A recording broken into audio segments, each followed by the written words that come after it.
여러분, 한 주간 잘 지내셨습니까? 하나님은 회복의 하나님이십니다. 우리의 지금 상황이 어떠하든지 하나님께서는 우리를 다시 회복시키시는 하나님이십니다. 특별히 올해 사순절은 특별히 우크라이나를 바라보면서 우리의 마음이 참 무겁고 아픕니다. 하나님께서 속히 역사해 주셔서 그 땅에 전쟁이 그치게 하시기를 간절히 우리가 기도하며 지금 함께 말씀을 듣겠습니다. 우리는 지난 주일 룻기를 통해서 하나님께서 어떻게 하나님의 회복이 시작되는지를 보았습니다. 나오미와 룻, 모압 땅에서 모든 것을 다 잃어버렸지만 그러나 다시 베들레헴으로 돌아감으로써 그들의 회복이 시작된다는 것을 살펴보았습니다. 나오미가 돌아가는 것은 당연한 일이지만 그러나 룻이 베들레헴으로 돌아오는 것은 특별한 일이었습니다. 모압 땅으로 돌아가지 않고 룻은 베들레헴으로 이스라엘 하나님에게로 돌아왔습니다. 자, 이제 이렇게 베들레헴으로 돌아온 두 여인에게, 아무것도 가진 것이 없는 두 여인에게 어떤 일이 일어났습니까? 베들레헴으로 돌아왔기 때문에 그들의 문제가 해결되었습니까? 베들레헴으로 돌아왔기 때문에 이제 그들이 배부르게 먹을 수 있게 된 것은 아닙니다. 그들에게는 여전히 아무것도 없습니다. 먹을 양식이 없습니다. 그래서 룻이 오늘 말씀해 보면 살기 위해서 이삭을 줍기 시작하는 것으로 오늘 2장은 시작합니다. 하나님께서는 이 과정을 통해서 이제 그들을 회복시키시는 것을 우리는 보게 됩니다. 오늘 1절 말씀에 보면 2장은 이렇게 시작합니다. 나오미의 남편 엘리멜렉의 친족으로 유력한 자가 있으니 그의 이름은 보아스더라. 보아스를 소개합니다. 보아스는 나오미의 남편 엘리멜렉의 친족입니다. 그리고 유력한 자, 힘 있는 사람입니다. 그들을 도울 수 있는 그런 사람이었습니다. 바로 이 보아스가 하나님께서 나오미와 룻을 위해서 예비한 하나님의 계획이었습니다. 하나님은 돌아온 두 사람을 위해서 계획을 가지고 계셨습니다. 바로 이 보아스를 통해서 그들을 돕고 회복시키기를 원하셨습니다. 자, 그런데 이 보아스를 처음 만나는 장면이 이렇게 말씀하고 있습니다. 3절에 보면 룻이 가서 베는 자를 따라 밭에서 이삭을 줍는데 우연히 엘리멜렉의 친족 보아스에게 속한 밭에 이르렀더라. 룻이 이제 밭에서 이삭을 줍기 시작했는데 어디에서 이삭을 줍기 시작했느냐 하면 우연히 보아스의 밭에 가게 되었습니다. 우연한 일이었습니다. 그런데 이것이 끝이 아닙니다. 4절에 보면 마침 보아스가 베들레헴에서부터 왔다 이렇게 말씀합니다. 마침 보아스가 베들레헴에서부터 왔다. 이 부분을 이렇게 번역할 수 있습니다. 보라 이렇게 시작합니다. 보라. 방금 우연히 룻이 보아스에게 속한 밭에 이르렀는데 보라, 누구냐면 이 보아스가 왔다 이렇게 되어 있습니다. 지금 룻이 그 밭에 간 것도 우연한 일이었고 그런데 마침 갔더니 그때 보아스가 그곳에 왔다는 것입니다. 우연과 우연이 만났습니다. 룻과 보아스가 만난 것은 우연과 우연이 만나서 된 일입니다. 그러나 우리는 이것을 우연이 아니라는 것을 알고 있습니다. 하나님께서 준비하신 만남이었습니다. 세상에 우연이라는 것은 없습니다. 우리가 생각하는 모든 우연한 일들, 우리가 생각하는 모든 우리가 계획하지 못한 만남들은 하나님께서 우리를 위하여 예비하신 일이었습니다. 마찬가지로 오늘 룻과 보아스가 만나는 것도 하나님의 인도하심이었고 하나님의 준비하신 만남이었습니다. 그런데 이 만남이 있기 위해서 룻이 어느 날 이 양식을 구하기 위하여 이삭을 주우러 나갔는데 우연히 그냥 맞닥뜨린 것은 아닙니다. 왜냐하면 오늘 7절 말씀에 보면 이 룻에 대해서 이렇게 말씀합니다. 그의 말이 나로 베는 자를 따라 단 사이에서 이삭을 줍게 하소서 하였고 아침부터 와서는 잠시 집에서 쉰 후에 지금까지 계속하는 중이니이다. 룻은 이런 여인이었습니다. 아침에 나가서 잠깐 집에서 쉰 외에는 지금까지 계속 최선을 다해서 열심히 이삭을 줍고 있었습니다. 그런 상황 속에서 보아스를 만나게 된 것입니다. 자, 이제 이렇게 보아스를 만났습니다. 그러면 이 유력한 보아스가, 힘 있는 보아스가 룻을 어떤 방법으로 도와주겠습니까? 룻에게 큰 돈을 줄 수도 있고, 그리고 우리가 이 룻기의 결말을 아는 것처럼 자기의 부인으로 삼아서, 그래서 더 이상 양식을 걱정하지 않도록 그렇게 도와줄 수도 있을 것입니다. 그러나 이렇게 하나님께서 예비하신 보아스를 룻이 만났지만 그런 드라마와 같이 극적인 방법으로 도와주지 않습니다. 어떤 방법으로 도와주느냐 하면 8절에 보시면 보아스가 룻에게 이렇게 말합니다. 내 딸아 들으라, 이삭을 주우러 다른 밭으로 가지 말며 여기서 떠나지 말고 나의 소녀들과 함께 있으라. 보아스가 룻에게 한 것은 계속해서 이삭을 주울 수 있도록 도와준 것입니다. 이것이 바로 은혜입니다. 이삭을 주어서 그것으로 하루를 살아갈 수 있도록 하는 것, 이것이 바로 보아스가 룻에게 베푼 은혜였습니다. 여러분, 하나님께서 우리에게 주시는 은혜도 마찬가지입니다. 하나님께서 우리에게 은혜를 베풀어 주신다는 것은 남들과는 다른 아주 특별한 것을 주시고, 우리를 다른 사람보다 부유하게 만드시고, 우리에게 많은 것을 주셔서 그것을 통해서 우리에게 은혜를 주실 수도 있지만, 그러나 우리가 하루하루 일할 수 있도록 하시고, 우리에게 건강을 주시고, 또 우리가 하루하루 열심히 일을 해서 그 일을 통해서 가정에 필요한 모든 것을 얻도록 하시는 그 모든 것이 바로 하나님의 은혜라는 것입니다.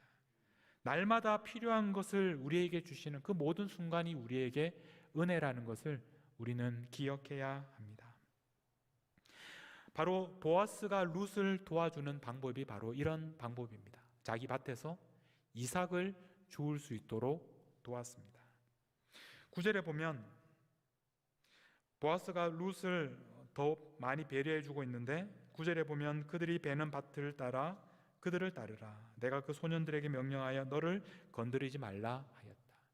그 사람들에게서 룻을 보호합니다. 그리고 거기에 더 나아가서 목이 마르거든 그릇에 가서 소년들이 길어온 것을 마실지니라. 그 당시에 귀한 그 물을 함께 마실 수 있도록 도와줍니다. 룻에게는 이것이 너무나 큰 은혜로 다가왔습니다.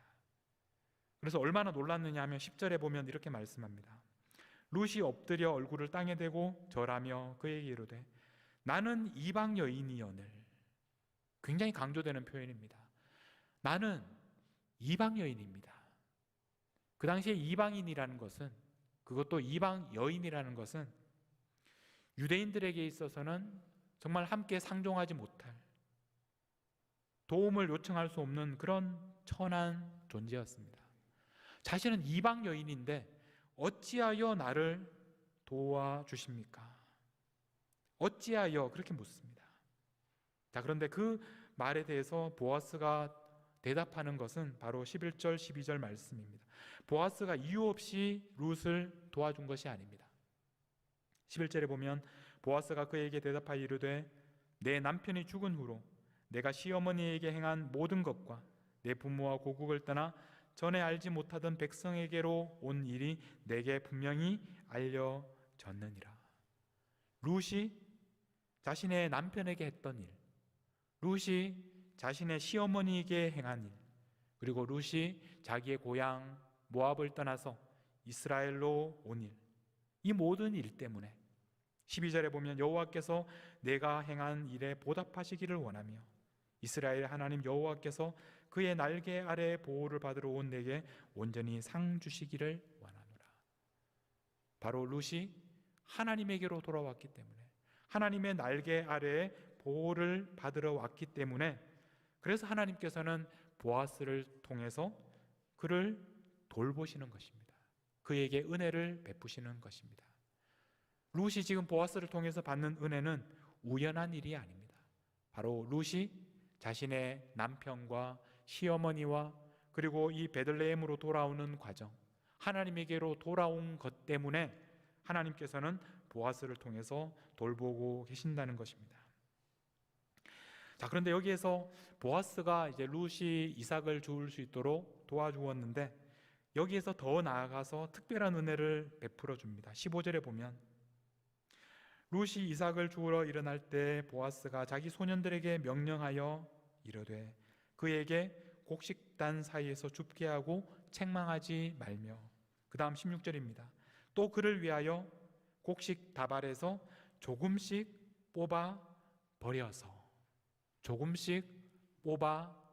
버려서 그에게 줍게 하고 꾸짖지 말라. 일꾼들에게 그렇게 말합니다. 자기들이 가지고 있는, 앞에서 곡식을 거두는 그 일꾼들이 자기들이 가진 곡식 다발에서 조금씩 뽑아서 버리라고, 그것을 룻이 주울 수 있도록 합니다. 저는 참 이 표현이 저에게 큰 감동으로 다가왔습니다. 조금씩 뽑아서 버리라는 이 말씀. 버리는 사람 입장에서는 조금씩 뽑아 버리는 것이 사실 큰 일이 아닐 수 있습니다. 그러나 뒤에서 따라가면서 그것을 줍는 입장에서는 그 작은 곡식 하나 하나이 얼마나 생명과도 같은 귀한 것인지 모릅니다. 이 장면을 보면서 우리는 누군가 우리에게 이렇게 은혜를 베풀었던 그런 날들을 떠올리게 됩니다. 저도 이 말씀을 보면서 예전에 특별히 15년 전에 미국에 처음 와서 저는 그 신학교에 유학생으로 왔기 때문에 그때 생각들을 떠올리게 됩니다. 여러 가지 기억들이 있지만 그 중에서 한 가지 계속해서 나는 기억은 그때 우리 먼저 오셨던 목사님 가정, 그러니까 유학생으로 함께 신학교에 있던 목사님 가정이 저희가 처음 와서 그 당시에는 뭐 우버도 없고 이럴 때니까 공항에 내려서 모든 것을 누군가의 도움을 필요로 했던 그런 시기였어요. 여러분들도 아마 경험하셨을 겁니다. 그래서 누군가 라이드를 해주고, 그래서 학교 하우징에 들어가고, 그 다음에 아무것도 없는 그 상황 속에서 이제 가구를 구입하러 아는 목사님과 함께 미니밴을 타고 1시간 떨어진 아이케아를 갔던 그런 기억이 납니다. 그래서 거기서 책장도 사고 또 식탁도 사고 또 의자도 사고, 그런데 그런 것들이 다 이렇게 조립식으로 되어 있으니까 이렇게 커다란 그런 가구들을 사서 차 안에 들어가지를 않으니까 차 미니밴 위에다가 묶어서 그렇게 1시간 다시 돌아와서 또 그것을 조립하고, 이런 기억들이 지금도 납니다. 그 당시에는 그분들이 그렇게 우리를 섬기는 것이 얼마나 큰 희생인지를 몰랐던 것 같습니다. 그러나 시간이 지나면 지날수록 그분들의 그 사랑과 희생이 얼마나 큰지를 깨닫게 됩니다. 그래서 저희들도 이제 그 시간을 지나고 나서 다시 그 후에 오는 사람들을 조금이라도 도와주고 싶었던 그런 마음에 많은 것들을 나누기 시작했던 것 같습니다. 한 가지 기억이 나는 가정은 그곳이 이제 신학교였기 때문에 뭐 세상에 우리 모든 유학생들이 그렇게 넉넉하지 않지만 특별히 신학생으로 오는 유학생들은 유난히 가난합니다. 그 중에서도 아무것도 없는 그런 가난한 부부가 신학교에 오게 되었는데, 그래서 가보니까 아무것도 뭐 살림이 없어서 저희 집에 그때 있던 여행용 이렇게 아주 작은 2인용 밥솥, 전기밥솥이 있었습니다. 그래서 뭐 밥솥이 없다 그러길래 그거라도 좀 한 며칠이라도 그걸 가지고 밥을 해 먹으라고 그걸 줬습니다. 나중에 한참 시간이 지난 다음에 그 집에 갈 일이 있어서 봤더니 그때까지도 그걸 가지고 밥을 지어 먹고 있었던 그 가정을 보면서 참 마음이 아팠던 그런 기억이 납니다. 여러분들도 아마 누군가의 도움을 통해서 여기까지 올 수 있었을 것입니다.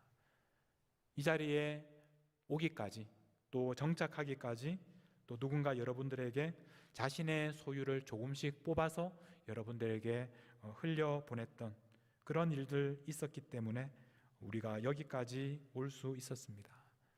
저는 오늘 이 말씀을 보면서 조금씩 뽑아서 우리가 버릴 수 있는 사람들이 어떤 사람들일까?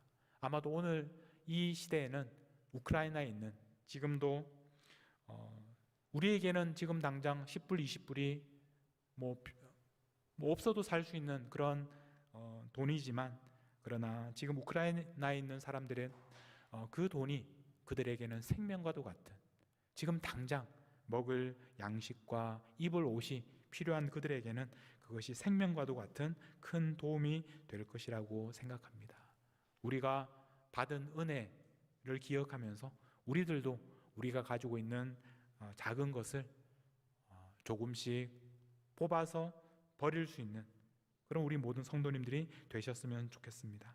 자, 이렇게 해서 룻은 보아스의 밭에서 보리 이삭을 줍기 시작했습니다. 얼마나 거두었느냐면 오늘 말씀 17절에 보면 룻이 밭에서 저녁까지 줍고 그 주운 것을 떠니 보리가 한 에바쯤 되는지라. 굉장히 놀라운 말씀입니다. 우리는 이 에바라는 단위가 잘 이렇게 와닿지는 않지만 우리가 출애굽기에 보면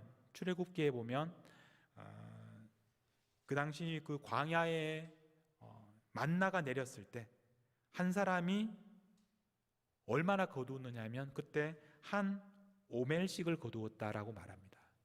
그런데 그 오멜은 에바로 환산하면 10분의 1 에바입니다. 그러니까 다시 말하면 에바는 10오멜, 10사람이 먹을 수 있는 그런 양식이었습니다. 다시 18절로 보면 그것을 가지고 성읍에 들어가서 시어머니에게 그 주운 것을 보이고 그가 배불리 먹고 남긴 것을 내어 시어머니에게 드립니다. 그러니까 지금 룻은 하루 동안에 한 에바 10오멜을 가지고 왔습니다. 지금 어머니와 룻이 함께 먹어도 5일은 먹을 수 있는 넉넉한 그런 양을 이삭 줍기를 통해서 가지고 온 것입니다. 사실 기적과도 같은 일입니다. 자신의 힘으로 할 수 없는 일, 보아스가 이렇게 은혜를 베풀지 않으면 할 수 없는 일. 그래서 이런 방법으로 룻은 오늘 필요한 것을 얻을 수가 있었습니다. 자, 이제 룻이 이런 방법으로 이삭 줍기를 시작했는데 언제까지 이삭 줍기를 했을까? 하루만 이삭을 줍고 끝낸 것이 아닙니다. 계속해서 추수를 마칠 때까지 이삭을 주었다고 그렇게 말씀하고 있습니다. 오늘 말씀 23절에 보면 2장 23절에 보면 이에 룻이 보아스의 소녀들에게 가까이 있어서 보리 추수와 밀 추수를 마치기까지 이삭을 주우며 그의 시어머니와 함께 거주하니라. 보리 추수와 밀 추수를 마치기까지. 보리 추수는 보통 그 당시에는 4월 하순부터 시작했다고 합니다. 그리고 이제 그 이후에 이어서 밀 추수를 또 시작하게 되고 대략 이 추수가 언제까지냐면 6월 초순까지, 그러니까 4월 말부터 6월 초까지 대략 한 7주 정도의 전체 추수 기간이 걸렸다고 합니다. 그러니까 룻은 7주 동안 날마다 나가서 이삭을 주우면서 그것을 가지고 살았습니다. 이삭을 줍는 것이야말로 하나님의 은혜였습니다. 그리고 하나님께서는 보아스를 통해서 룻이 이삭을 주울 수 있게 하셨고 이것을 통해서 하나님께서 날마다 일용할 양식을 공급해 주셨던 것입니다. 룻이 날마다 7주 동안 이삭을 주우면서 어떤 생각을 했겠습니까? 하루하루 일용할 양식을 하나님께서 주시는 것을 바로 이 7주라는 시간을 통해서 배울 수 있었을 것입니다. 이 시간이 룻에게 꼭 필요한 시간이었기 때문에 하나님께서 이런 시간을 허락하시는 것입니다. 마치 우리가 지금 묵상 40일 이 캠페인을 통해서 날마다 우리가 하나님의 말씀을 읽고 묵상하는 것처럼 날마다 하나님께서 우리에게 베풀어 주시는 일용할 양식을 먹고 또 경험하며 나누는 것처럼 룻에게는 이 7주간의 시간이 필요했다는 것입니다. 우리에게 지난 2년 동안은 사실 아주 특별하고 또 무척 힘든 시간이었습니다. 그러나 우리는 지금 돌이켜보면 하루하루 이삭을 줍는 것처럼 하루하루 하나님께서 우리에게 일용할 양식을 주시는 것을 경험하는 시간이기도 했습니다. 하나님께서 우리가 하루도 굶주리지 않도록 우리에게 일용할 양식을 주시는 하나님의 은혜를 경험하는 그런 시간을 우리는 지난 2년 동안 보냈습니다. 여러분, 오늘 말씀을 한번 다시 정리하도록 하겠습니다. 하나님께서 베들레헴에 돌아온 나오미와 룻을 어떻게 회복시키셨습니까? 하나님께서는 하나님의 사람 보아스를 예비하시고 만나게 하셨습니다. 하나님의 계획 가운데 우연히 만나게 하셨습니다. 그리고 이 보아스를 통해서 날마다 이삭을 죽게 하셨습니다. 조금씩 뽑아서 버리라 라는 이 말을 통해서 그리고 풍성하게 얻도록 도와주셨습니다. 이 룻의 이삭 줍기는 하루에 끝난 것이 아니라 7주 동안이나 날마다 이삭을 줍도록 하신 것입니다. 그래서 날마다 일용할 양식을 주시는 하나님을 알도록 하셨습니다. 여러분, 바로 이 하나님께서 오늘 우리를 돌보시는 하나님이십니다. 날마다 우리에게 일용할 양식을 주시는 하나님이십니다. 아무것도 가진 것이 없는 우리들을 회복시키시는 하나님이십니다. 하나님께서 어떤 방법으로 여러분들을 여기까지 회복시키셨는지, 하나님께서 어떤 방법으로 여러분들을 먹이셨는지를 기억해 보십시오. 아마 여러분들에게 보내주신 보아스와 같은 그런 사람들이 있었을 것입니다. 그런 사람들의 도움으로 여러분들이 여기까지 올 수 있었습니다. 조금씩 뽑아서 버리는 그런 사람들이 여러분들에게 있었습니다. 그리고 여러분들은 날마다 성실하게 이삭을 주우면서 하나님께서 여러분들에게 베풀어 주시는 그 모든 은혜를 경험하면서 여기까지 오셨을 것입니다. 그러므로 이제 우리가 오늘 기억해야 할 것은 하나님께서 오늘 우리들을 통해서 또 다른 사람들을 먹이신다는 것을 기억해야 합니다. 우리가 가진 것을 나누기 시작해야 합니다. 보아스가 그랬던 것처럼 우리의 소유 중에서 조금씩 뽑아서 버리는 그런 삶을 살아야 할 때입니다. 여러분, 무엇보다 우크라이나를 위해서 우리의 것을 나누어야 할 때입니다. 여러분의 것을 조금씩 뽑아서 버리십시오. 우리에게는 중요하지 않지만 그러나 그것이 그들에게는 생명과도 같은 소중한 양식이 될 것입니다. 그런 방법을 통해서 하나님께서는 지금까지 우리들을 돌보신 것처럼 지금 아무것도 가지지 않고 집을 떠난 우크라이나 사람들을 돌보시는 하나님의 방법이 될 것입니다. 여러분, 날마다 지금까지 우리에게 일용할 양식을 주시는 하나님의 돌보심을 지금까지 경험했고 또 앞으로도 경험하시는 우리 모든 성도님들이 되시기를 바랍니다. 그리고 하나님의 그 돌보심을 나 혼자 누리지 말고 또 다른 사람들과 나누는 그런 삶을 살아가는 우리 모든 성도님들이 되시기를 주님의 이름으로 축복합니다. 함께 찬양할 곡은 은혜입니다. 여러분, 우리가 누려왔던 모든 것들이 당연한 것이 아니라 은혜입니다. 이런 고백입니다. 오늘 우리가 이 찬양을 부르면서 하나님께서 지금까지 우리를 돌보셨던 것을 기억하고 감사드리며 또 무엇보다 이 찬양이 오늘 지금 도움이 필요한 우크라이나 사람들에게 하나님께서 이런 은혜를 내려주시기를 간절하게 기도하는 마음으로 우리가 이 찬양을 함께 부르겠습니다. 함께 고백하며 찬양하겠습니다.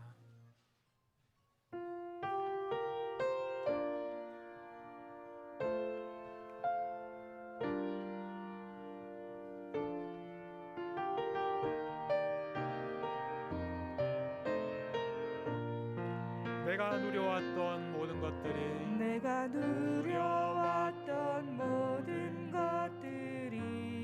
내가 지나왔던 모든 시간이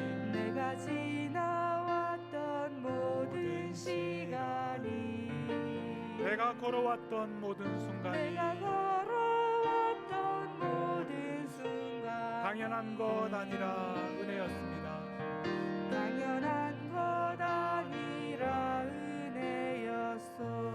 아침 해가 뜨고 저녁에 노을 아침 해가 뜨고 저녁에 노을 봄의 꽃향기와 가을의 열매 봄의 꽃향기와 가을의 열매 변하는 계절 모든 순간이 변하는 계절의 모든 순간이 당연한 것 아니라 은혜였습니다. 당연한 것 아니라 은혜 모든 것이 은혜입니다. 모든 것이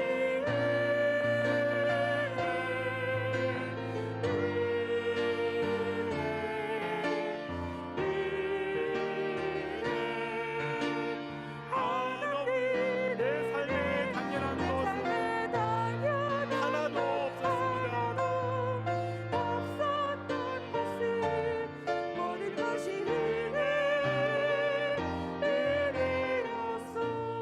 내가 이 땅에 태어나 내가 이 땅에 태어나 사는 것 어린아이 시절과 지금까지 어린아이 시절과 지금까지 숨을 쉬며 살며 숨을 쉬며 살며 꿈을 꾸는 삶. 꿈을 꾸는 삶 당연한 것이 아니라 은혜였습니다. 당연한 것 아니라 은혜였어. 내가 하나님의 자녀로 사는 것 내가 하나님의 자녀로 살며 오늘 우리가 이렇게 찬양하고 예배하는 것 오늘 찬양하고 예배하는 삶 복음을 전할 수 있는 축복 복음을 전할 수 있는 축복 모든 것이 당연한 것이 아니라 은혜입니다. 당연한 것 아니라 은혜였어. 모든 것이 은혜입니다. 모든 것이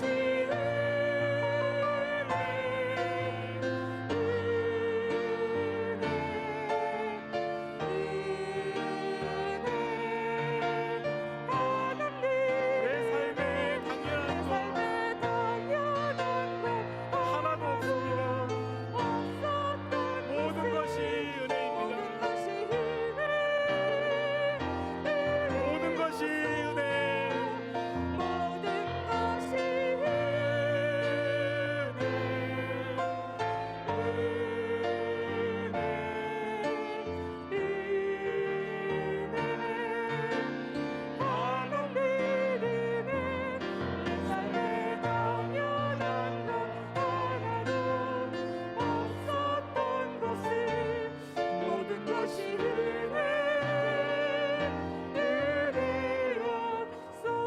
우리 함께 하나님 앞에 찬양하며 기도하며 나아가겠습니다. 모든 것이 은혜입니다. 우리가 가진 것 하나님의 은혜임을 고백합니다. 하나님 또한 이 하나님의 은혜가 저 멀리 우크라이나 땅에 역사하여 주셔서 그 땅에 있는 사람들을 살리시고 고쳐주시고 그들에게도 필요한 은혜를 내려 주시옵소서.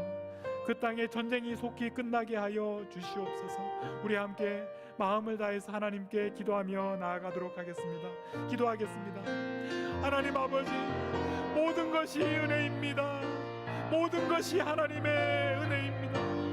우리가 당연하게 생각하던 모든 것들이 하나님의 은혜임을 고백합니다. 우리의 힘으로 살아갈 수 없습니다. 우리의 힘으로 이룬 것이 아닙니다. 모든 것이 하나님께서 우리에게 주신 것입니다. 날마다 이삭을 죽게 하셨고 여기까지 오게 하신 것을 감사합니다. 우리에게 필요한 사람을 보내주셔서 감사합니다. 그들의 사랑 때문에 우리가 여기에 있습니다. 하나님, 이제 우리들도 그들을 위하여 우리의 사랑을 흘려보내기를 원합니다. 우리가 가지고 있는 것들을 조금씩 뽑아서 버리기를 원합니다. 하나님, 우리를 통하여 그들에게 주님의 사랑, 주님의 공급하심이 전해지게 하여 주옵소서. 저 멀리 우크라이나를 하나님께서 긍휼히 여기시고 그 땅 가운데 하나님 지금 찾아가셔서 그들의 필요를 채워주시옵소서. 그들이 필요한 것을 공급하여 주시옵소서. 그들에게 주님의 은혜가 있게 하여 주시옵소서. 아버지, 우리를 통하여 역사하여 주옵소서. 하나님 아버지, 우리의 힘으로 살아갈 수 없는 우리들에게 은혜를 베풀어 주셔서 날마다 이삭을 주울 수 있는 힘을 주셔서 감사합니다. 오늘 우리에게 일용할 양식을 공급해 주셔서 감사합니다. 여기까지 오는 동안 하나님이 보내신 보아스와 같은 사람을 만나게 하시고 조금씩 뽑아서 버리는 그런 사랑을 경험하게 하신 것도 감사합니다. 이제 저희들도 하나님의 사랑을, 하나님의 은혜를, 하나님께서 우리에게 주신 것을 다른 사람들과 나눌 수 있게 하여 주옵소서. 저희들이 가진 것을 조금씩 뽑아서 버릴 수 있는 넉넉함을 주시옵소서. 무엇보다 지금 전쟁 중에 있는 우크라이나를 긍휼히 여기시고 일용할 양식을 공급해 주시는 하나님의 은혜가 그들에게 있게 하여 주옵소서. 그리고 그 공급하심을 위하여 하나님께서 저희들이 가진 것, 저희들의 손을 도구로 사용하여 주옵소서. 오늘도 우리의 생명의 떡이 되시는 우리 주 예수 그리스도의 이름으로 기도하옵나이다.